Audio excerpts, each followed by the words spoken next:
Bienvenidos a la conferencia de la importancia del simbolismo y la vanguardia histórica en la obra artística de José Sabogal. Hoy contamos con la grata presencia del Dr. Fernando Villegas, reconocido historiador del arte, profesor de la Pontificia Universidad Católica del Perú y de la Universidad Nacional Mayor de San Marcos. Entre sus últimas publicaciones destaca Vínculos artísticos entre España y Perú, 1892 y 1929. Asimismo, cabe mencionar el impecable trabajo del Dr. Villegas en el campo de la curaduría. Él estuvo a cargo de la exposición retrospectiva Miguel Arpaca Rossi, La materia cobra vida, arte e historia modeladas. Bienvenido, doctor. Gracias por venir. Esta vez me interesa presentarles un poco un trabajo que yo ya vengo realizando sobre la obra de José Sabogal, pero específicamente sobre el tema de el simbolismo y la vanguardia histórica y la importancia que tuvo en el trabajo de José Sabogal. En todo caso, lo que me interesa ver, ¿no es cierto? Ustedes saben que el proyecto de Sabogal y su grupo estaba relacionado con un mensaje de identidad, una búsqueda de peruanidad, y que eso lo lleva a buscar ciertos elementos dentro del arte que se manifiestan en torno a qué es lo nacional. Ahora, lo que tenemos que entender también es que en este periodo el arte nacional estaba relacionado con el proceso de la vanguardia histórica. Entonces tenemos por un lado un eje que va desde fuera, que es la recepción de la vanguardia histórica, y por otro lado tenemos una mirada nacionalista, que es la búsqueda de encontrar referentes de identidad. En todo caso, lo que teníamos en el medio local, ¿no es cierto?, relacionado a el proceso entre el simbolismo hacia la vanguardia histórica, era la obra de José María Eguren. José María Eguren es conocido como poeta, también tiene obra plástica, desarrolla fotografías muy pequeñas y está ligado a este tipo de paisajes. Él va a trabajar con Valentina Pagani de Casorati, una artista italiana, a finales del siglo XIX, y después, hacia 1910, está creando este tipo de obras que tienen que ver ya con elementos simbolistas. El simbolismo había nacido en el arte europeo como una reacción al naturalismo y al impresionismo, una posibilidad en la cual se buscaba agudizar la mirada introspectiva de los artistas y poder a partir de esa mirada darnos algunos referentes. Estas son algunas obras para yo un poco contextualizar 1910. Claro que la obra de Eguren es una obra que podríamos considerar aislada en este periodo, porque en la crítica artística estaba Teófilo Castillo. Y hacia 1916 se va a producir una polémica que se va a dar en torno al paisaje entre tres artistas. Por un lado estaba Svetozar Franciscovich, un artista de procedencia argentina que había pintado el lago Titicaca.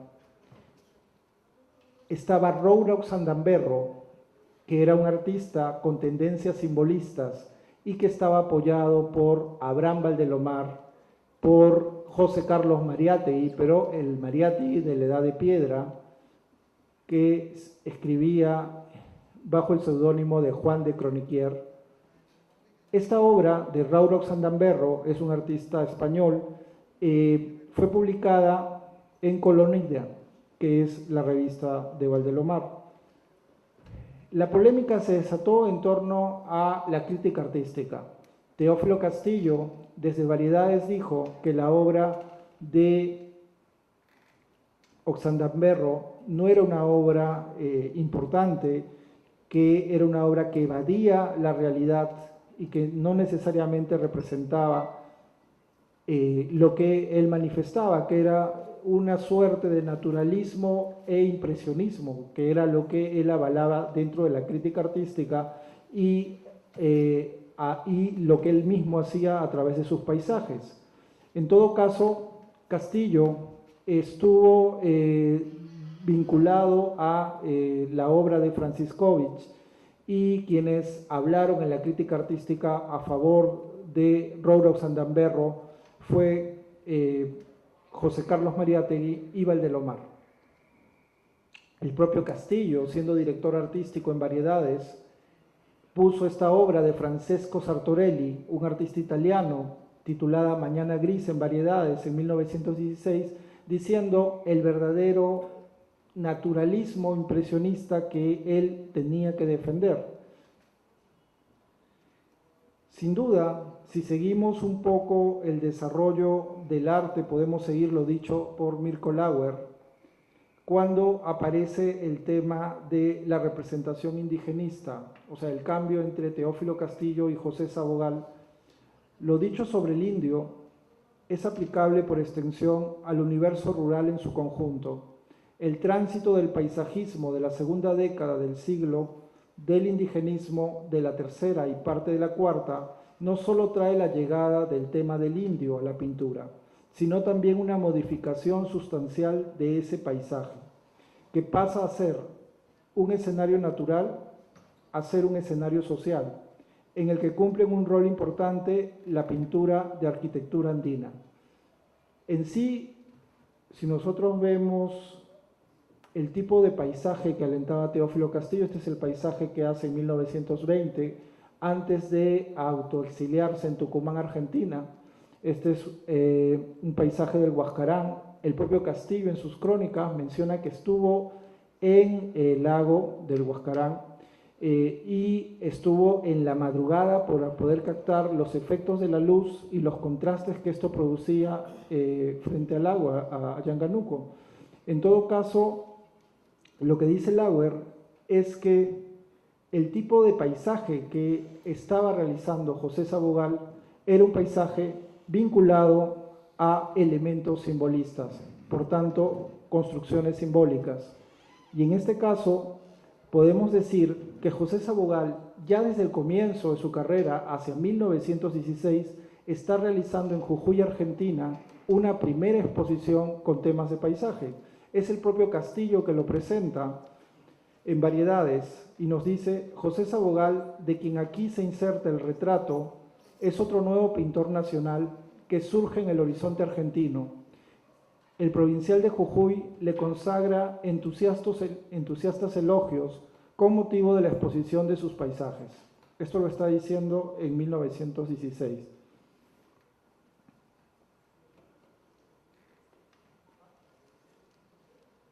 Sin duda, estos dos personajes, José Carlos Mariátegui y Abraham Valdelomar, tendrían un peso fundamental en el desarrollo del proceso creativo del artista José Sabogal.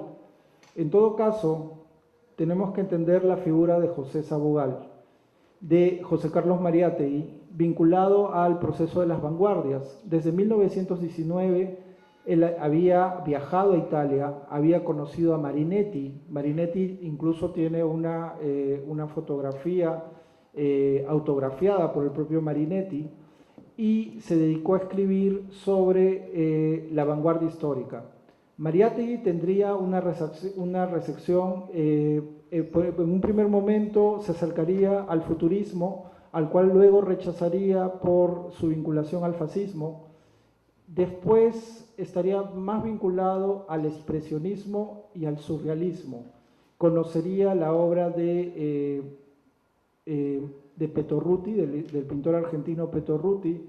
Estaría en la exposición en la Galería de Sturm de Walden en Alemania, y él hacia 1924 publicaría Figuras y aspectos de la vida mundial, la extrema izquierda del arte actual, el expresionismo y el dadaísmo.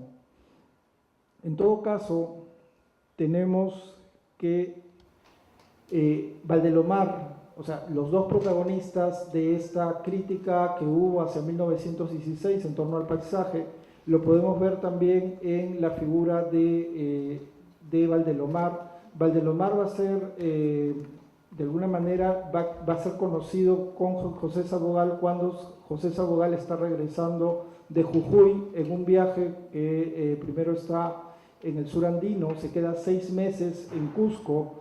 En Cusco, Valdelomar ha desarrollado una suerte de discursos que está dando con temas nacionalistas y con temas culturales a distintas partes del Perú, Y acá podemos ver una fotografía que es donde el conde de Lemos se la está dedicando a José Sabogal, tomada por Juan Manuel Figueroa Aznar.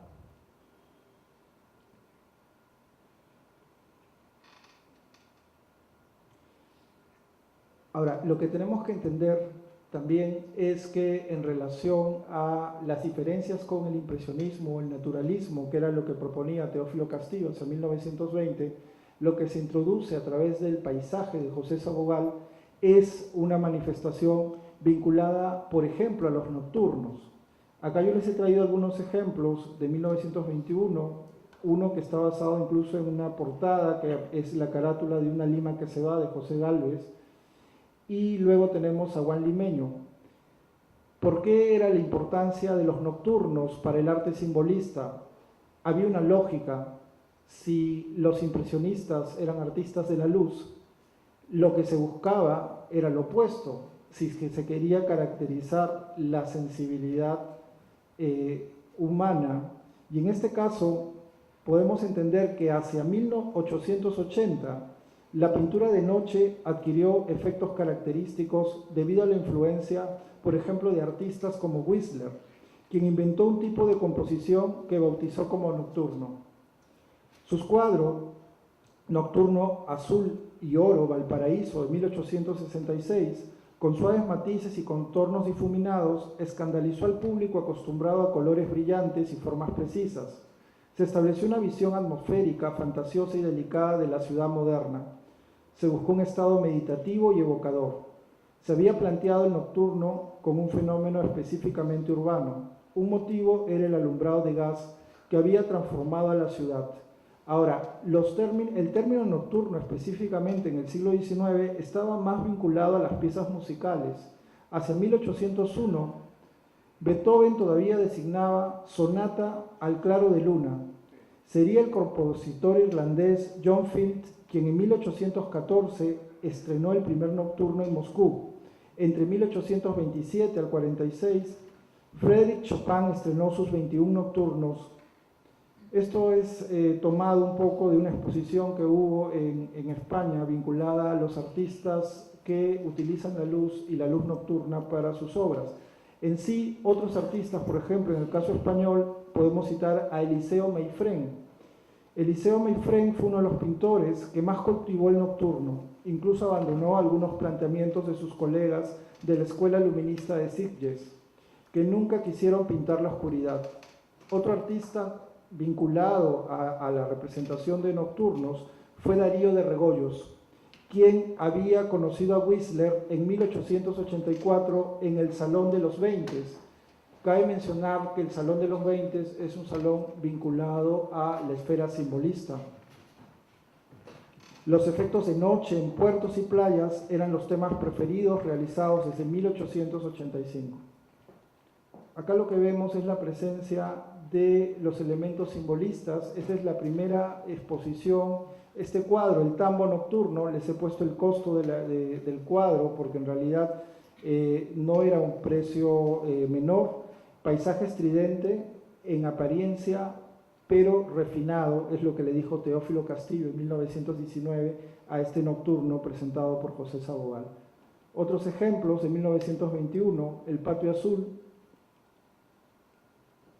Para entender lo que nos menciona Lauer, de que los paisajes en Sabogal se vuelven convenciones, hay que entender que muchos de los paisajes van a estar dentro de esta narrativa. La plaza central, alrededor las construcciones arquitectónicas y detrás un paisaje montañoso. Ese es un elemento compositivo que van a aparecer recurrente en varias de las obras de José Sabogal, y otra cosa, los personajes generalmente de espaldas. Acá tenemos otra obra. Yo lo que estoy haciendo ahorita es un recorrido por los paisajes de José Sabogal. Esta es La Puna de 1939. Pero el paisaje adquiere también sentidos de carga ideológica, porque la obra de Sabogal es eminentemente ideológica y era justamente el simbolismo el que privilegiaba la idea por encima de la copia naturalista de la representación. Esta es la iglesia de Chihuahua, Arequipa, la ciudad de Arequipa serviría a José Sabogal para, de alguna manera, evidenciar la propuesta de un mestizaje arquitectónico a través de la arquitectura, tanto de Cusco, pero específicamente en Arequipa, porque para Sabogal la arquitectura en Arequipa representaba la síntesis de ese mestizaje, o obras vinculadas a Tambo Colorado en relación al mundo del Perú antiguo. Acá podemos ver esta noción de mestizaje que es bastante clara en este paisaje que es de naturaleza con elementos arquitectónicos. ¿Por qué? Porque es la vista de Cusco y Sacsayhuamán, pero vemos la representación de una cúpula vinculada a elementos renacentistas, o sea, de origen occidental, pero al costado está la representación de elementos incas vinculados a Sacsayhuamán, y es esta relación entre por un lado lo occidental y por otro lado el Perú antiguo, lo que hace el proceso del mestizaje, que es un elemento central en el caso de Sabogal desde 1925. Acá podemos ver otros paisajes, estos vinculados ya a la costa peruana, el desierto de Sechura, 1951, Sembríos Andinos, Huayna Picchu de 1954. Acá incluso podemos reconocer elementos cubistas. Ahora, estos elementos simbolistas que aparecen en la obra de Sabogal, también tenemos que entender que aparece en los elementos vinculados a el tipo de composición que él está utilizando para elaborar sus obras. Son composiciones que tienden a la planimetría. En este caso hay una superposición de planos, que es propio también del desarrollo moderno del arte en este periodo. La alegoría de Bolívar del 50 es claramente alegórica, o la representación de la procesión del Señor de los Milagros. En este caso, lo que me interesa ver también es algunos referentes que la crítica de arte habló cuando José Sabogal expuso por primera vez en Brandes en 1919 en Lima. Dijo que tenía el color de Hermen Anglada Camarasa, pero tenía los tipos costumbristas de Ignacio Zuloaga.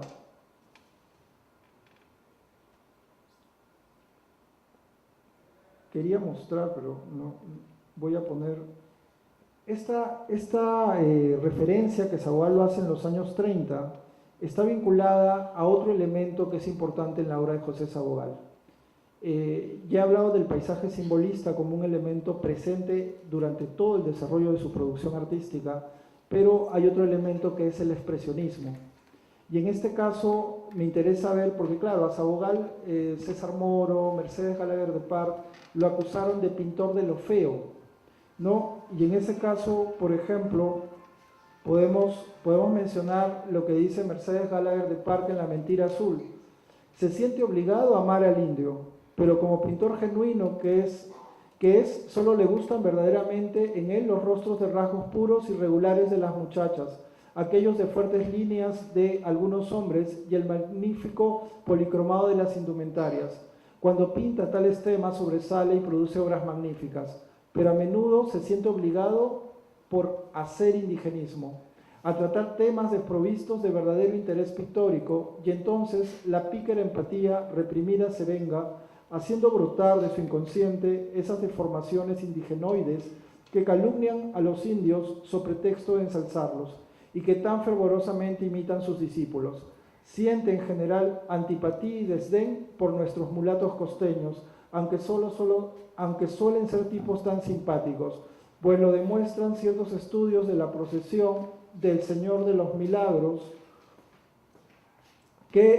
en que los devotos aparecen como perfectos ejemplares del hombre de las cavernas. Ahora, esa crítica que hace Mercedes Gallagher de Part también la podemos encontrar en César Moro en los años 30, cuando menciona, porque recuerden que José Sabogal en los años 30 va a ser director de la Escuela de Bellas Artes después del fallecimiento de Daniel Hernández, y acá Moro menciona qué está pasando en la Escuela de Bellas Artes siendo director José Sabogal.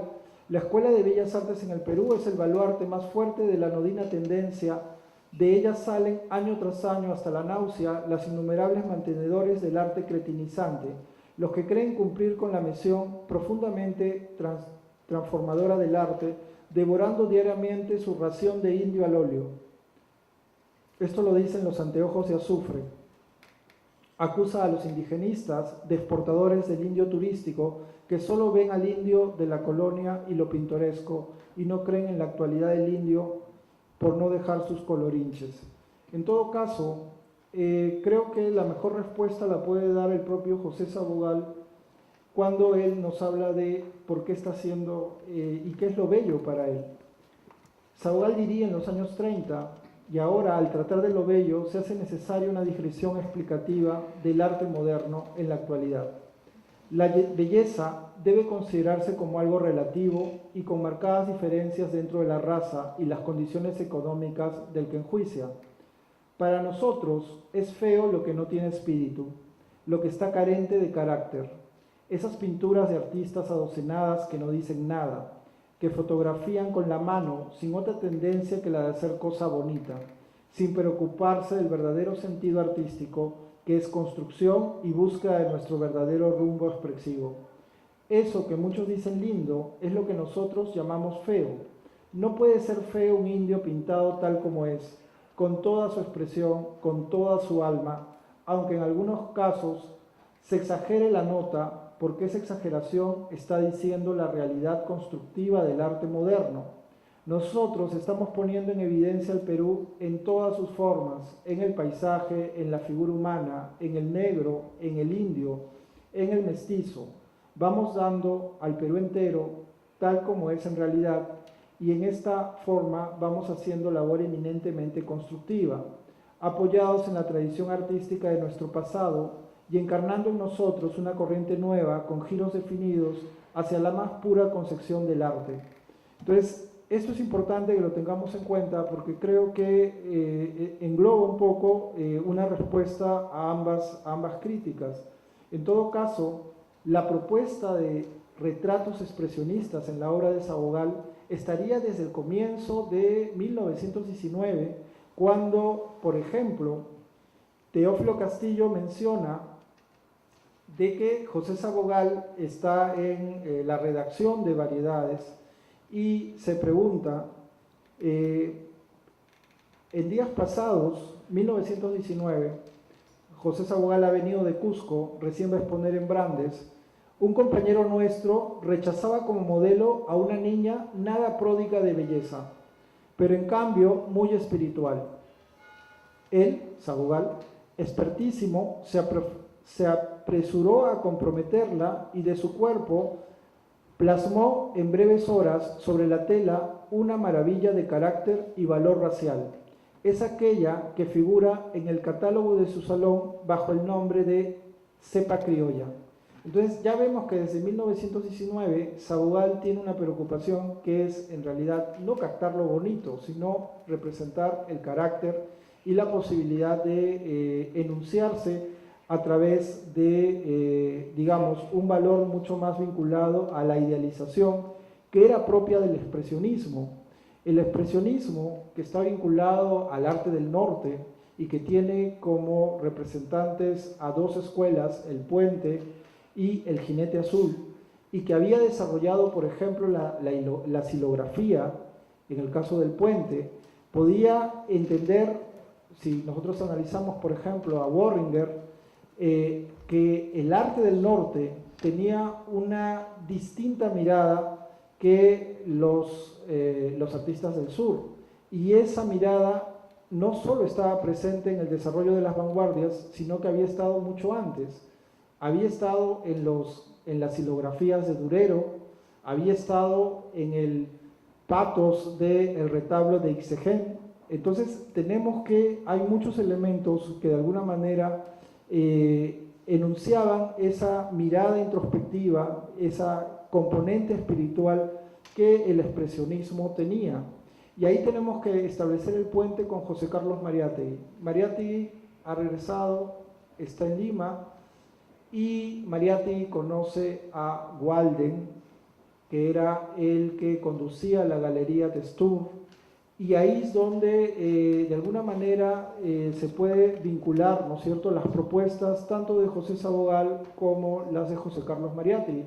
Recuerden que sería Sabogal el que le diría a Sabogal, Sabogal sugeriría a Mariátegui el nombre de la revista, que en un primer momento se iba a llamar Vanguardia, y después terminaría, por sugerencia de Sabogal, llamándose Amauta, que era la idea de enseñar. Entonces, si nosotros revisamos un poco las propuestas vinculadas a los retratos que va a realizar José Sabogal, vamos a encontrar, le interesa la idealización, le interesa el carácter, y en la representación aparecen obras vinculadas a la tipología de los rasgos indígenas, pero también colores, puede poner el celeste en el rostro. Y hay otro elemento que es importante y que caracteriza esta noción que Sabogal tenía del mestizaje.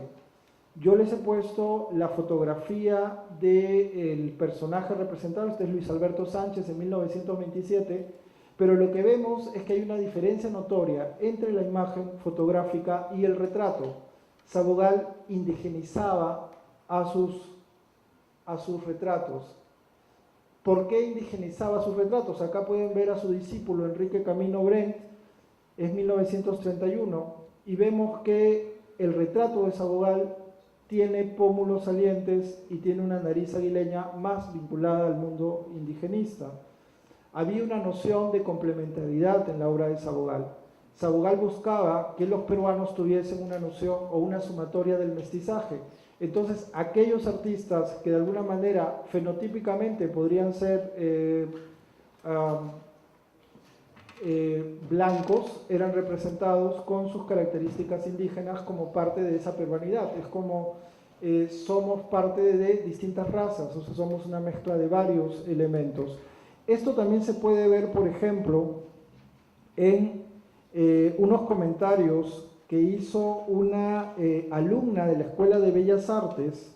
Ella menciona, le están haciendo una entrevista en los años 70 en Caretas, pero ella ha sido alumna de Daniel Hernández, de Jorge Binatea Reynoso y de José Sabogal.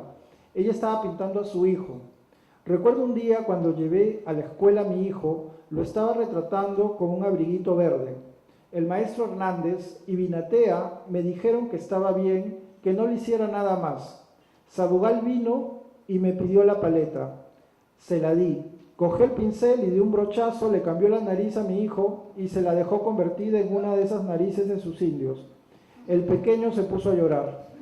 Esto lo dice Carmen Rosa Jaramillo de Infante, que es una discípula de Hernández en los años 70, pero desde sus memorias, ¿no es cierto? Entonces, lo que tenemos que entender es que en Sabogal tenemos ambas cosas, ¿no es cierto? Lo que yo les expliqué al comienzo es que la vanguardia histórica viene al Perú, pero nuestra vanguardia es particular, porque nuestra vanguardia dialoga con sentimientos de identidad y de peruanidad que son propios en la obra de Sabogal, en los retratos de Sabogal. O sea, sí hay elementos formales expresionistas, pero por otro lado hay un sentido de buscar en estas representaciones modelos de identidad. Y acá pueden ver, por ejemplo, la foto de Carlota Carvalho Bernstein, y vemos cómo ha cambiado en el retrato. Entonces, es un poco estas miradas, ¿no es cierto?, que son presentes en las obras. Acá tenemos a Alicia y Celia Bustamante, que son las cultoras del arte popular peruano a través de la Peña Pancho Fierro, y vemos cómo se han indigenizado, ¿no es cierto?, a través de sus retratos. Lo mismo con Teresa Carvalho. Yo les he traído las obras de retratos de los más cercanos a José Sabogal, porque son sus discípulos. Y lo mismo va a aparecer, por ejemplo, en el tema de los colores, ¿no es cierto?, que son importantes en los referentes vinculados a ese arte expresionista, porque a José Sabogal lo que le interesa no es copiar el literal, no es copiar lo bonito, sino en sí es plasmar el carácter. Y en este caso, por ejemplo, Perfil Huanca, 1937, justo es en la época en la cual Moro habla de la ración de indios, ¿no es cierto? podemos ver que las formas angulares, la planiformidad en la composición, nos remite directamente a artistas expresionistas como Eric Heckel. Este es otro retrato, es Luis Castilla, guardián de Bellas Artes. Y vemos esta necesidad de Sabugal de insertarse, ¿no es cierto?, con la vanguardia artística en la obra y a través de sus retratos. Bueno, he traído algunos ejemplos, varios en realidad, para que ustedes puedan notar esa posibilidad de representar el retrato expresionista en la obra de Sabugal. Ahora, otra cosa que es importante tener en cuenta en la obra de Sabugal es porque en algunos casos y algunos críticos hablaron sobre que, a diferencia del muralismo mexicano, donde se manifestaba la denuncia social, Sabugal simplemente nos había traído retratos, ¿no es cierto?, nos había traído paisajes. Y en este caso lo que tenemos que entender es que esta obra, que fue publicada en Amauta, que se titula El Gamonal, expresamente es una obra de denuncia social, porque representa a los indígenas cargando bultos, y hay un niño que nos está de alguna manera contemplando directamente y confronta al espectador, pero detrás, en segundo plano, está el gamonal. Entonces, esta obra fue reproducida en Amauta y expresa el contenido de denuncia social a la par de la vanguardia, porque la vanguardia, en este caso, estaba muy vinculada al mundo de la izquierda, y en este caso también, por ejemplo, Hernández o Teófilo Castillo hablaban de arte bolchevique cuando se referían a la vanguardia, cosa que siempre rechazaron, ¿no es cierto? Siempre manifestaron su alejamiento. Otro elemento que nos ayuda a entender las influencias de José Sabugal, vinculado al simbolismo, es la obra de Ignacio Zuloaga.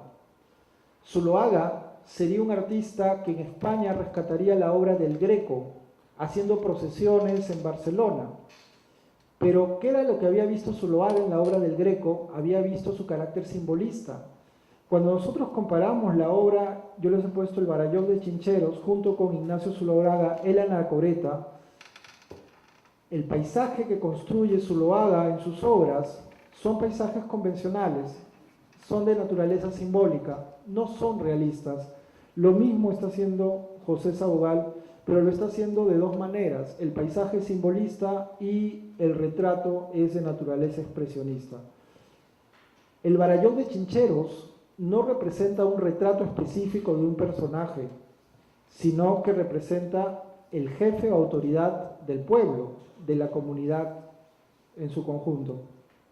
Entonces, ambos artistas están utilizando figuras de alguna manera representativas, que representan, que de alguna manera dan a conocer su pertenencia o específicamente al lugar, sea Cusco o sea, en este caso, Toledo.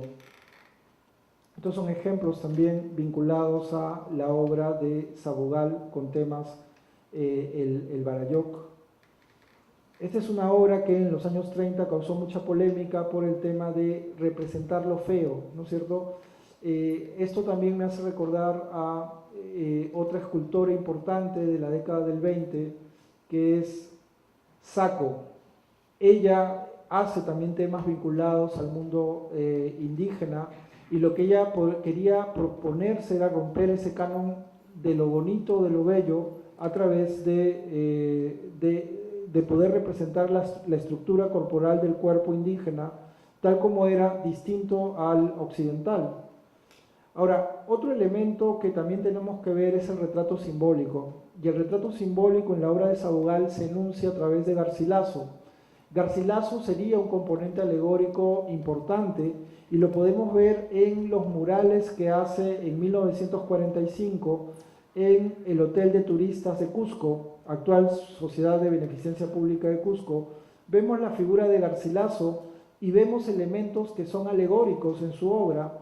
Por ejemplo, la presencia de caballos, la presencia de una columna, la presencia de la cúpula, y por el otro lado, los elementos de arquitectura pétrea inca o la representación de la vicuña o el puma. Garcilaso sintetizaba el mestizaje porque era la mezcla de ambas partes. Eso también se va a dar en este retrato con claros símbolos cubistas, nos recuerda un poco la señorita Saviñón, y en este caso el propio retrato del personaje de Garcilaso es una síntesis simbólica de lo que representa el proceso del mestizaje. Por un lado está la pluma que escribe los comentarios reales y por otro lado está la representación de un indígena. Fíjense el detalle de que de la mano indígena sale la flama o la iluminación para poder escribir por la otra mano. Y otro elemento que sin duda es simbólico es la aparente relación con la figura de Cristo, porque la figura representada por el lado blanco tiene barba y tiene el cabello largo y de alguna manera Sabugal había hablado del mestizaje y había propuesto esa relación que tenía que ver con que en el caso de Perú había habido un proceso de el origen, que era el mundo inca, luego había habido un proceso de transformación con el mundo virreinal y después el producto de esto lo tituló Planteles Acriollados, siendo Garcilaso el primer iniciador de este proceso de mestizaje y siendo Fierro otro representativo artista vinculado ya a la tradición mulata. Estos son ejemplos de retratos también desde la mirada expresionista. Vemos que el expresionismo dialoga y en varias de las puede hacer silografías vinculadas al expresionismo o una escultura.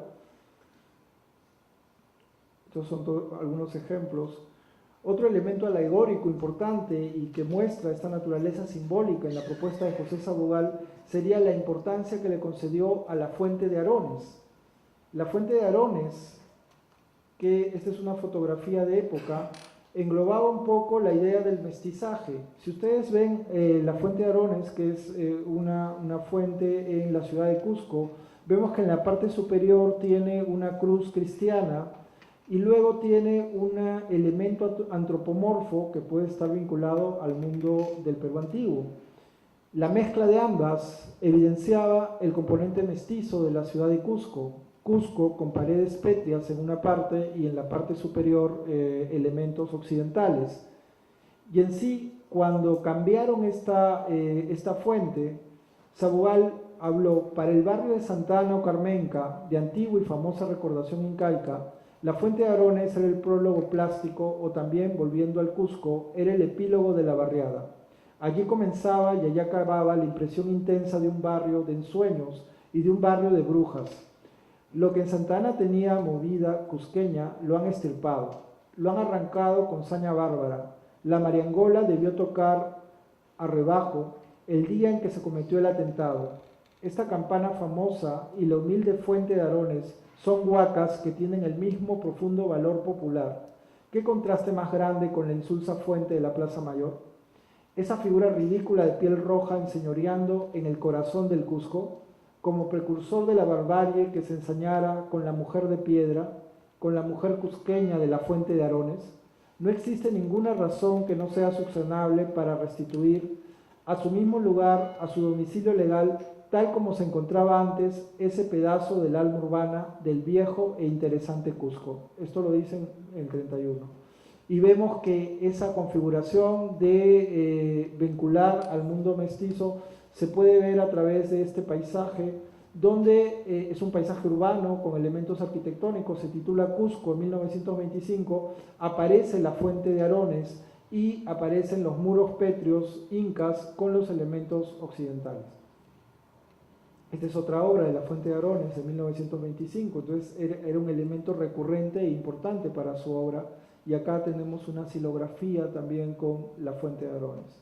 Y otras obras, esta es una acuarela sobre papel, es un proyecto de mural, pero que alude a esta representación antropomorfa femenina que claramente vinculada a la fuente de Arones.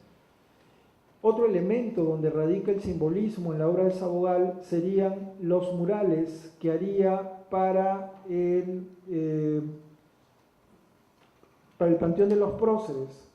Durante la celebración del centenario se pensó tener un panteón de los próceres de la nación. Esto se empezó a hacer en 1921. Se remodeló la iglesia de San Carlos en el Parque Universitario que pertenecía a la Universidad de San Marcos. El 10 de diciembre de 1924, por la mañana se inauguró el Panteón de los Próceres, a quienes consagraron su vida por la independencia, y se exhibió la espada de Bolívar que el gobierno de Venezuela prestó para las fiestas. Entonces, tenemos que las pechinas del Panteón de los Próceres hay alegorías, la prudencia, la templanza, la fortaleza y la justicia, que son murales realizados al temple y están muy vinculados al viaje que hace José Sabogal a México. Cuando hace su viaje a México, él pudo ver las obras de Diego Rivera en el Anfiteatro Bolívar, en el Colegio Preparatorio Nacional de México. Rivera era un artista influenciado por el cubismo, que había expuesto en 1915 en Madrid, España, y en ese periodo era un artista cubista. Ya en los años 20, el muralismo mexicano iba a desarrollar una relación entre el Estado y pintar las paredes de los edificios públicos. Es en ese momento que José Sabogal viene y puede ver estas obras, y de alguna manera él quiere regresar a Perú y hacer murales, pero no tuvo las condiciones ni las posibilidades para desarrollar su obra. Realizaría esta obra, que sería uno de los lugares, digamos, vinculados, digamos, al Estado, pero por lo general los murales de Sabogal están relacionados a los privados, o sea, a las casas de sus familiares o conocidos, pero él no llega a ser, o sea, esa es una diferencia sustancial entre el muralismo mexicano y lo que luego va a desarrollar Sabogal y algunos de sus discípulos, porque también Blas o Enrique Camino Brent hacen murales. Entonces tenemos otro ejemplo de alegoría simbolista en la obra de Sabogal, a través de la representación de los murales que hace para el Panteón. Y luego otro ejemplo para hablar sobre el grabado simbolista en la obra de Sabogal, podríamos ver la gráfica que él está haciendo. La gráfica que él está haciendo manifiesta elementos modernistas, simbolistas y expresionistas. Acá tienen una obra de Daniel Russo, Así ha cantado la naturaleza, de 1920, donde vemos elementos vinculados, una, al trabajo xilográfico, que era común al desarrollo del expresionismo alemán, recuerden el grupo El Puente, Alborada, que es también otra publicación. El atrio de las lámparas muestra elementos simbolistas y muestra el uso de la gráfica xilográfica a través de las ilustraciones. Esta es una xilografía que él va a hacer en México. Chacareras de Pucará, de 1925, y acá también de Erich Heckel les he puesto una obra para que la podamos comparar con la propuesta de José Sabogal, para que ustedes claramente puedan ver la relación vinculada al expresionismo en su obra. Quizás en el grabado José Sabogal se manifiesta mucho más directo, o sea, quizás en el retrato que vemos los colores no es tan patente esta posibilidad de la misma naturaleza de hacer el grabado xilográfico. Recuerden que es talla en madera, le permitía estos caracteres expresivos en su obra, ¿no? Lo que les decía de la superposición de planos que es presente en su obra y que le da esta naturaleza moderna a sus paisajes y a sus grabados. Son algunos ejemplos que yo he querido mostrar para demostrar un poco la naturaleza de José Sabogal. Entonces, en resumen, yo lo que quería decirles es la vanguardia peruana se dio de una naturaleza dual. Hubo un proyecto de país basado en el mestizaje, y ese proyecto de país se vinculó en la obra de José Sabogal a través del simbolismo y el expresionismo. Muchas gracias.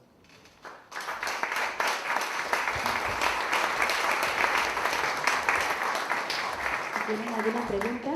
¿Alguna pregunta? Bastante interesante su charla. Yo quería hacerle 3 preguntas. La primera, ¿pintó sobre metal? ¿Hay alguna pintura sobre metal? Hizo litografías sobre En el metal. en los años 50, pero no recuerdo que haya hecho sobre metal. ¿Cuál es el formato más chico y el formato más grande que tiene Sabogal? Distintos formatos. ¿El más chico cuál? Bueno, los grabados son los más pequeños. ¿Alguna otra pregunta?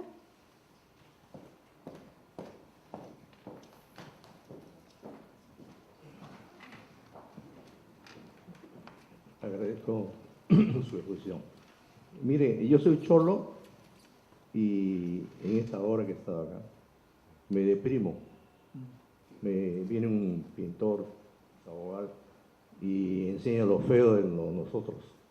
En una época en que estamos en la filosofía aspiracional, en que todos quieren ser bellos, porque la belleza produce placer, pues, desarrollo. En cambio, lo otro produce depresión. Todos queremos evitar ser cholos. De ahí que el racismo se impone, pues, con fuerza, ¿no? Y está remarcado. Ahora, eso de Sabogal, la época de Sabogal, representa al cholo que no somos. Los cholos somos emprendedores, campeones mundiales, ¿no? Y grandes, es un país grande. Si es que volteamos y alejamos a Sabogal de nuestra educación, me parece que sería un éxito.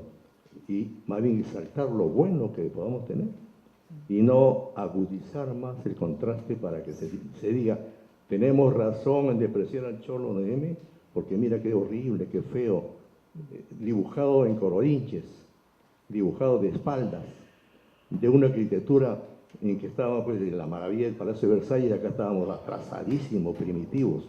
Qué manera de deprimir. Eso es lo que quería comentar. Otra cosita, ¿por qué? Es que cuando Mariátegui se acerca a él y se conocen, ¿no? Las ideas de Mariátegui no pudieron calar y hasta ahora estamos padeciendo de que Mariátegui, que tenía un proyecto para el Perú, no se ha podido realizar.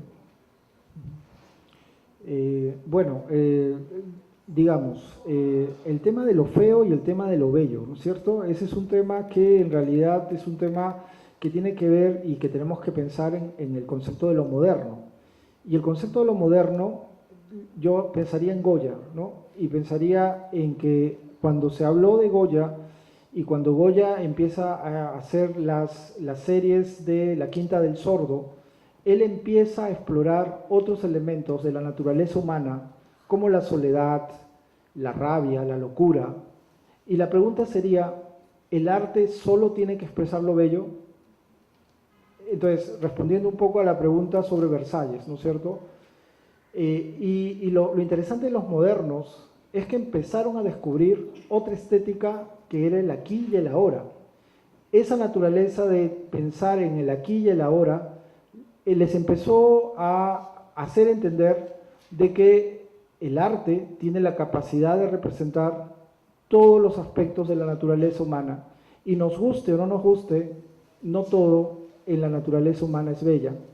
Entonces, la importancia de Sabogal en su momento radica en que es uno de los primeros que está viendo una necesidad de incorporar todos los elementos de lo que define la idea de peruano. Ahora entendemos que somos un país multicultural, heterogéneo. Se ha demostrado la riqueza que tenemos a través de, por ejemplo, la gastronomía. Y Sabogal en este periodo, en los años 20, ya nos está diciendo de que somos esa sumatoria y lo está poniendo en sus retratos. Y no solo está pensando en el cholo, está pensando en el mulato, está pensando en las distintas variantes que representan lo peruano a través de ese mestizaje. Entonces, en ese sentido, lo importante es entender la época, ¿no es cierto?, el periodo en el cual está desarrollando su producción y cómo a través de su obra, yo podría mencionar una anécdota de Teófilo Castillo, que generalmente lo quieren poner opuesto a Sabogal, y Castillo fue uno de los propulsores de un arte nacional. Castillo, cuando vio la exposición de Sabogal, se empezó a reír y Sabogal se acercó y le preguntó, ¿por qué se está riendo de mi exposición? Y él le dijo, la cara que van a poner los limeños al ver sus retratos.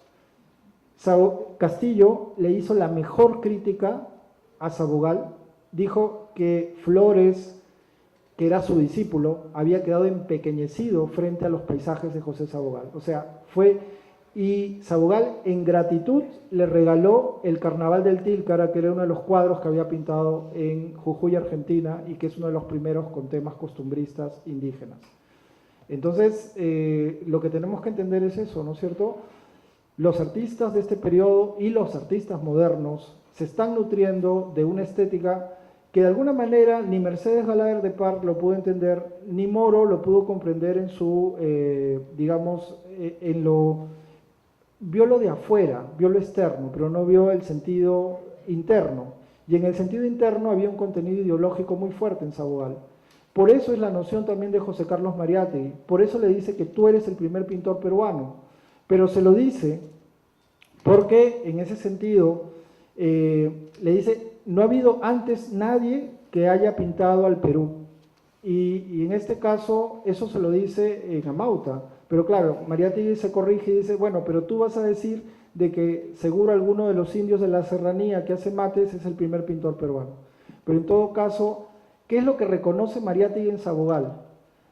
Para Mariátegui, las vanguardias, que él las conocía de primera mano, o sea, había visto el expresionismo, había estado con Marinetti, el futurismo, había estado con Petorruti, que es un artista argentino vinculado al cubismo. Él las conocía de primera mano, pero ¿qué valoró en Sabogal? Valoró la propuesta ideológica, la idea de buscar a través de lo peruano un contenido en la obra gráfica. Y lo que me interesa demostrar ahora en esta exposición es que no tiene que haber una separación entre el contenido de la vanguardia con un arte nacional, que en Sabogal se está dando el expresionismo, se está dando el simbolismo, pero al mismo tiempo hay un contenido ideológico de país. Y eso es lo interesante de nuestra vanguardia.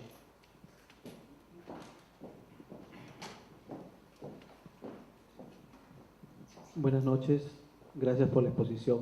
Mi pregunta va en el sentido ideológico. ¿Cree usted que tiene futuro la propuesta ideológica de Sabogal en estos días? Y para futuro ese es uno. Ahora, con la parte, digamos, en la parte de que él ve la belleza en lo indio y lo, digamos que indigeniza a los discípulos, ¿no? Yo he visto mucho en sus pinturas que, no sé si estoy equivocado, pero usted cómo lo ve, esa sería mi pregunta, ¿no? La segunda, el principio de autoridad que se ha perdido en el país, ¿no? Él pinta el Barayó con todo ese contenido ideológico que tiene esa autoridad elegida por toda la comunidad, ¿no? Y por otro lado, también abre un paso en los nocturnos, abre un paso, o sea, su arte de él es múltiple, ¿no? Porque has hablado de Federico Chopin y de otras relaciones, ¿no? Entonces, ¿crees tú que todavía existe la posibilidad de ir por ahí en el análisis ideológico del país que se ha perdido? Sobre todo que ahorita vamos a entrar a una elección con los mismos de siempre. Gracias. Bueno, creo que eso ya es más hacia el tema de la realidad nacional, ¿no? Pero yo creo que el mensaje, no solo de Sabogal, de todos los intelectuales del 900 que pensaron el Perú, ¿no es cierto?, y que se preocuparon por el Perú, es bastante claro, ¿no? Es la idea de encontrar un país con una posibilidad, como decía Basadre, ¿no? El Perú puede ser un problema, pero al mismo tiempo puede ser una posibilidad. Y en ese sentido, creo que los intelectuales del 900, y en ese caso José Sabogal, nos proponen una mirada de un Perú heterogéneo, de un Perú que no olvida su cultura y que sí puede dialogar con el mundo europeo sin necesidad de ser lo que somos. Eso es lo interesante, ¿no? Entonces, frente a ese mensaje, pues tenemos una deuda, todos los peruanos, ¿no es cierto?, que asumir, porque en realidad hemos tenido gente de bastante capacidad intelectual que ha pensado el Perú y que nos ha dado líneas de acción para poder seguir sus pasos, ¿no? Entonces, yo te respondería de esa manera.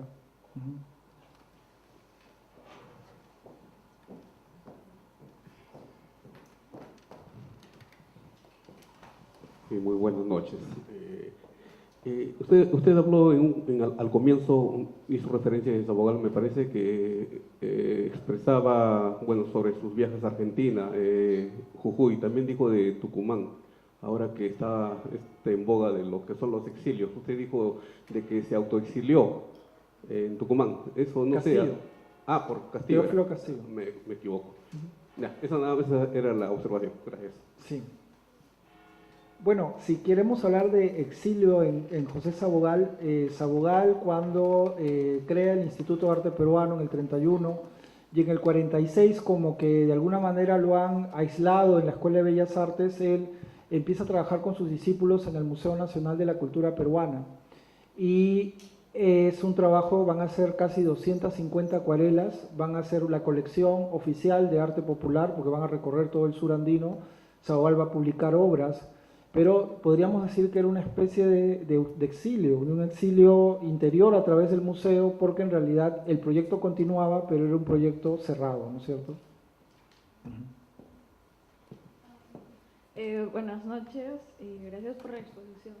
Sí, quería consultarles que cómo es que José Sabogal tuvo éxito en ese contexto en el que la sociedad limeña apreciaba más el arte europensante, se podría decir, y como bien señala Sabogal en una entrevista en una revista chilena, una sociedad que miraba más a mar afuera que mar adentro. Bueno, hay una frase de Humboldt que dice que Lima está más cerca de París o de Londres que de los Andes, y esa era una mentalidad en el siglo XIX.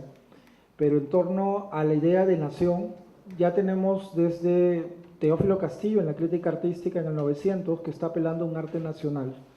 Él viaja al sur andino y hacia 1917 ha descubierto el color en el sur andino y les dice, a pesar de las críticas que hay, a los jóvenes pintores, vayan al sur y pinten esos paisajes. Entonces él empieza a hacer una valoración del paisaje con contenido nacional. Entonces, la recepción de Sabogal creo que ya estaba preparada por Castillo. O sea, Castillo había preparado la idea de un arte nacional. Y es el propio Castillo el que le da el espaldarazo cuando hace la exposición en Brandes. Ahora, esto fue cambiando poco a poco. O sea, digamos, el propio Arguedas en los años, cuando él está estudiando en la costa, es discriminado por hablar quechua. Entonces, paulatinamente es como el proceso migratorio hace que Lima se vuelva más el Perú, ¿no es cierto? Y eso es lo que de alguna manera después va a reflejar José Sabogal, ¿no? O sea, Sabogal en los 20 ya está hablando de un Perú de distintas tradiciones y de distintas herencias culturales, ¿no? Entonces, yo creo que es eso, ¿no? Lo que hace que tenga una recepción importante en la década de los 30, pero solo lo va a tener entre los 20 y los 30, porque en los 40 viene nuevamente el universalismo, viene Ricardo Grau y vienen otras posturas que empiezan a enmarcar la obra de Sabogal como turística, folclórica y ya no de naturaleza universal.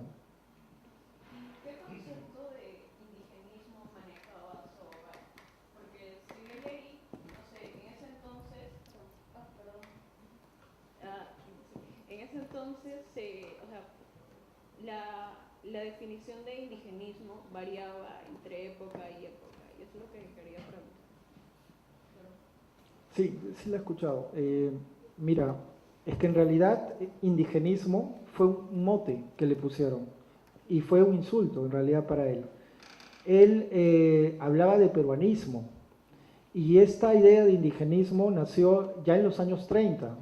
Si ustedes revisan la historiografía de Sabogal desde el 19, la década de los 20, se habla de cusqueñismo, se habla de peruanismo en su obra, y indigenismo nace justo con César Moro, nace en los años 30 cuando él es director de la Escuela de Bellas Artes y era para decir pintor de indios, pintor de lo feo. Y en este caso, esa era un poco la mirada que se tenía en la década de los 30. Cuando él sale de Bellas Artes, de la dirección de Bellas Artes, él menciona y dice, bueno ya, acepto el epíteto, somos indigenistas, pero somos indigenistas culturales. Entendemos de que pintamos el Perú en todas sus realidades. Entonces, un concepto que más se acerca a su obra está vinculado a dos miradas. El mestizaje, como un proceso cultural de larga duración que nos viene desde el Perú antiguo hasta nuestros días y que se evidencia en el arte popular, que para él era el verdadero arte peruano. Y por otro lado, el proceso vinculado a esta idea de representar lo peruano en todas sus realidades, ¿no? A ver, la última pregunta, por favor.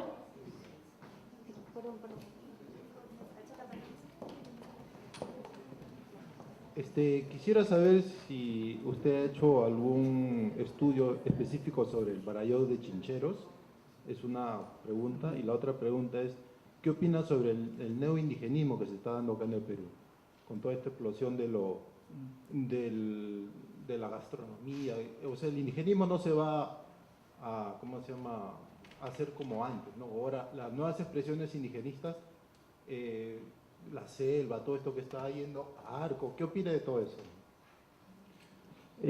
Bueno, es una pregunta vinculada más a, bueno, lo primero es que sobre el Baralló de Chincheros, ¿no es cierto? En sí el Baralló de Chincheros, y eso ya se ha visto, estaría muy vinculado a esta idea de una continuidad. Si ustedes comparan el Baralló de Chincheros con la obra de El habitante de las cordilleras de Francisco Lazo, pintado en 1855, pueden darse cuenta que ambas tienen un carácter simbólico, porque ambas representan la idea del indio. En el caso de Sabogal, él muestra un ceramio moche, muestra el traje contemporáneo de la época de Surandino, que él ha visitado en 1849, y un rostro en sombra, ¿no?, que no sabemos exactamente, pero ahí lo que él está poniendo es la idea de un indio desde el pasado hasta un futuro que él no, con este rostro desdibujado, no nos dice exactamente quién es. Sabogal hace lo mismo con la representación del Baralló de Chincheros. Lazo anuncia a Sabogal. ¿Por qué? Porque en el caso de Sabogal, lo que se está mostrando en el Baralló de Chincheros es un paisaje simbolista, porque el paisaje que está detrás es la ciudad de Cusco, pero al mismo tiempo está representando al Baralló como principio de autoridad. Es el jefe, el que dirige, el que decide en el pueblo, en la comunidad. Y en este caso está representado con la vara de mando, pero esa vara de mando tiene una tradición en el tiempo, y esa tradición se remite a la Puerta del Sol de Tiahuanaco, al dios de las varas. Entonces ahí también vemos esa continuidad en el tiempo, ¿no?, que es lo mismo que mostraba Lazo. Agradecemos al doctor Fernando por tan magnífica ponencia y también a todos por sus preguntas, ¿no? Los invitamos también a visitar el canal de YouTube donde se cuelgan todas las conferencias y presentaciones del libro. Muchas gracias. Gracias.